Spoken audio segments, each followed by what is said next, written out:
আসসালামু আলাইকুম রহমতুল্লাহি বরকাতুহ। আমার গ্রুপর সব সদস্যসকলের কাছে একটা অনুরোধ করাত আজকে আমি উপস্থিত হয়েছি। এই ভিডিওর মাধ্যমে আপনারা সবার একটা মেসেজ দিতাম চাই। আর প্রথমত আমি দুঃখিত, আপনার বিভিন্ন প্রশ্ন আসলো, আমি ব্যস্ততার কারণে এগুলো উত্তর দিতাম পারি আর না। এখন আমি সফরও আইছি, একটু দূরে আছি। তো একটা রিকোয়েস্ট আপনারা সবার কাছে, ওয়াকফ অ্যামেন্ডমেন্ট বিল সম্পর্কে আপনারা সবেই জানেন যে এটার বিরুদ্ধে আমরার মতামতটা দিতাম, অনেক মেসেজ দেখছেন, কিন্তু দেখা হয়েছে ঠিক, কিন্তু এর উপরে আমল হয়েছে না।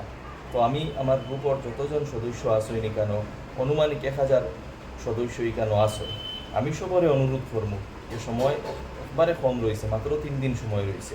আপনারা এই 3 দিনের ভিতরে আপনারা নিজের তরফ থেকে ইমেইল তো অবশ্যই পাঠাইবা। আপনার ফ্যামিলির মধ্যে যার যার কাছে ইমেইল অ্যাকাউন্ট আছে তারার ইমেইলটা কি আপনারা পাঠাইবা।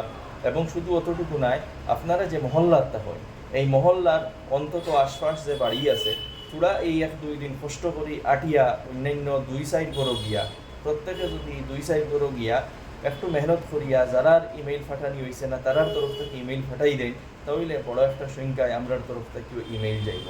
দেখুন, যতটুকু পৌঁছার কথা ততটুকু পৌঁছের না। আজকে 25 কোটি মুসলমান, কিন্তু ইমেইল এখনও 1 কোটি গিয়া পৌঁছিছে না।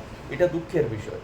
তো আমি অনুরোধ করি, আর আমরা যতজনে যতটুকু আমরা মেহনত করতাম পারি, কাজ করতাম পারি, আমরা কাজ করিয়া ইমেইলগুলা তাড়াতাড়ি জেপিসির কাছে পৌঁছাইতাম। আমি আমার গ্রুপের সদস্যবৃন্দর কাছে অনুরোধ করিয়া যে আপনারা এই ব্যাপারে একটু অ্যাক্টিভ হইন। দিনের এটা একটা কাজ, অনেক সওয়াব হইব এবং এটা আমরার দায়িত্ব। আল্লাহ তাআলা আমরা সকলে মেহনতকে কবুল করুক। আমিন।